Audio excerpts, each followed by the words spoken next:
the next war you get into here, and it's not just watching what the Biden administration is doing these final days there in office, the executive orders, the money they are throwing around, the potential to even, start other foreign wars because, again, you've got basically advisors running a presidency. And we see that in the mainstream media now. So it's a very dangerous time already, always is in a transition, that the Democrats will make it as difficult as possible, and the Biden team will make it as difficult as possible for the Trump team to get on the ground running. And the Democrats in the Senate want to do the same thing. They want to keep you from actually having control of the federal government, of the executive agencies, as long as possible, so that bureaucrats and holdovers are in charge, which are their friends who will not implement or with any speed the policies of the President of the United States. So it is key to get your cabinet confirmed, and as we've said, to get your deputies confirmed so those people are not being sent into a 10,000-person agency with not a single person they can truly trust and work with and know is on their same team as an American. That's how bad it is inside that bureaucracy. They have to assume everybody they're working with in the bureaucracy will try and undermine them or, is recording what they're saying and is going to try to take it out of context, basically see who they can remove before they've even gotten started. They did that with the first Trump team that went in there with the Russia story. We have no idea what they're going to come up with next. But right now, they've actually taken it to another level, which is not moving forward with some of the key hearings for nominees on the cabinet, like Director of National Intelligence for Tulsi Gabbard. She is a colleague of ours at the American Center for Law and Justice and on the Secular broadcast. She remains one today, and we are proud to have worked with her. And hopefully, we'll be able to work with her again in the future, while and assist whatever we can while she's DNI, but even further into her career.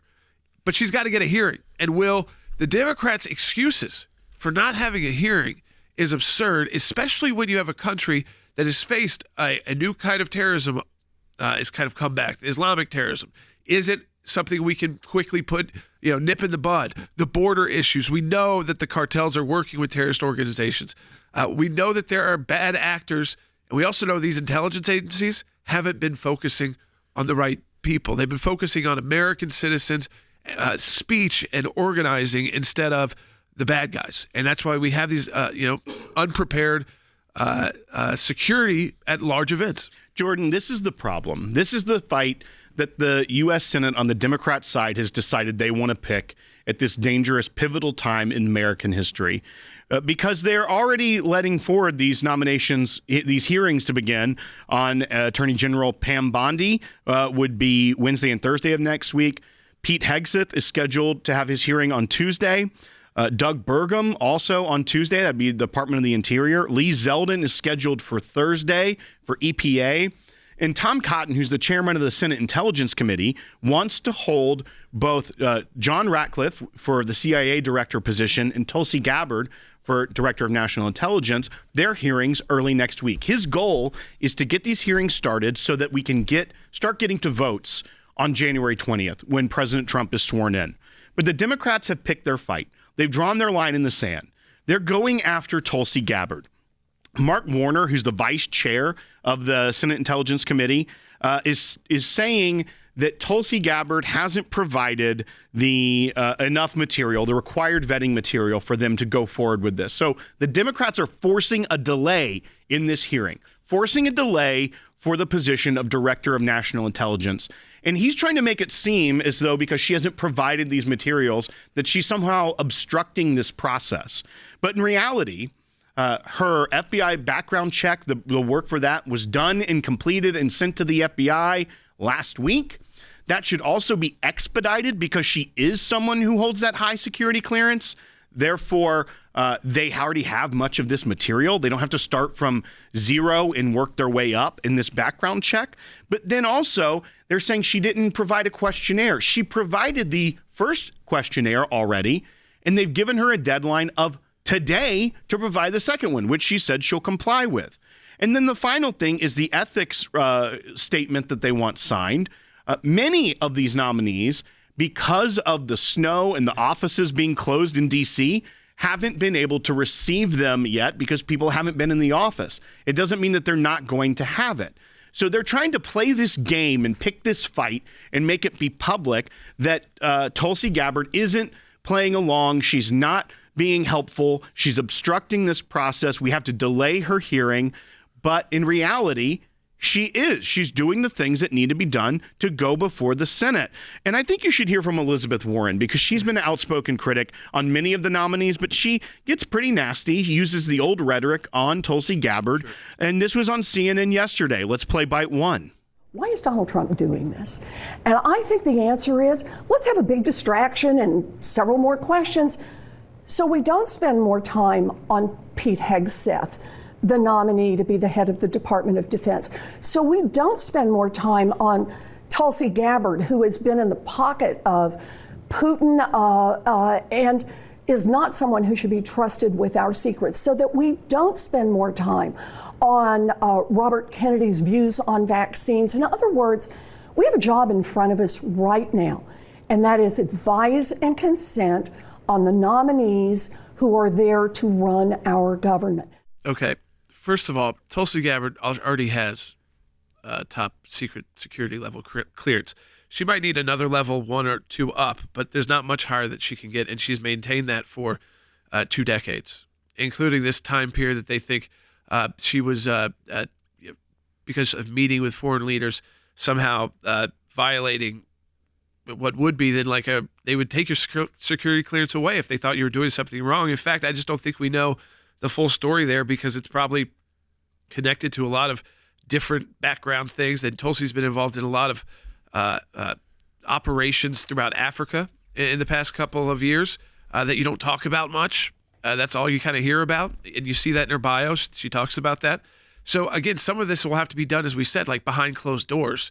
But the idea here that she is some unknown to the intelligence world, it's the exact opposite, Will. The FBI and everyone who's been through it says this is the person who has the easiest time to get their clearance through because they already have a very active high-level clearance from the U.S. military. With all the events that have occurred, has never once tried to revoke or question her security clearance. I mean, she's walking in with a higher-level security clearance as a non-politician, because she left Congress, than someone like Marco Rubio, who's coming in because he was elected as a U.S. senator. That's what empowered him to get the information. That's right. Elected officials don't have to get clearances from the executive agencies. It's like the president. You don't have to clear them.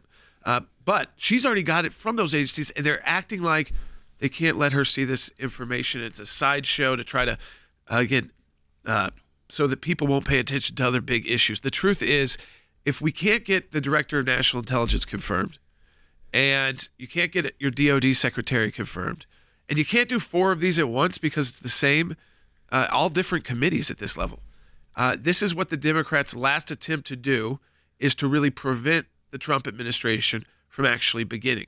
Because the president can do a lot by executive order, and he can do a lot with his team, but what he can't do is makes it very difficult is to really implement big policy changes without the personnel in place to do it. And the bureaucrat holdovers, not only will they not do the work, they disagree with it. So you've got to get your people in place. You have to have a cabinet to govern the U.S. government right now. It's so huge that without a cabinet, I mean, it's a government that's run amok. Yeah, let's go ahead and take a call because some people have been asking this question online as well. Sally's calling in Arizona on line 1. You're on the air. Hi. Yes, I wanted to find out, actually, what is the best way for us out here to support Tulsi Gabbard in her nomination? So I think there's 2 things to do. One is we have our petition at aclj.org. So as someone who, an organization that Tulsi's been a part of and on our team, I think it speaks a lot to even Republican U.S. senators who don't know Tulsi as well because maybe they are not always aligned with the MAGA movement. But they do know the work of the ACLJ, which is longer than that movement, have worked with us on lots of issues. So making sure you sign our petition so that we've got a lot of names there and thousands of people that know, hey, I'm an ACLJ supporter. Tulsi worked with the ACLJ. I want you to be reminded of that. So make sure when you are taking this vote or helping get this vote to the committee and then out to the floor of the U.S. Senate, that you know you're supporting someone that the ACLJ works with directly. And I think that's important. Now, when she gets the actual hearing date, we'll want you to call strategically U.S. senators and ultimately on the floor of the U.S. Senate, both of your U.S. senators to vote yes. But right now, share the information, get more people on our petition, Logan. That's what we got to do. We've got a specific petition for Tulsi, so they could sign it and then at no cost, share it with your friends and family online. It's easier to do that now on Facebook. Yeah, it's very easy. So do that, and let's get a lot of signatures there. She needs the support. Do it right now. ACLJ.org/sign. It'll take you directly there. SIGN, sign for Tulsi.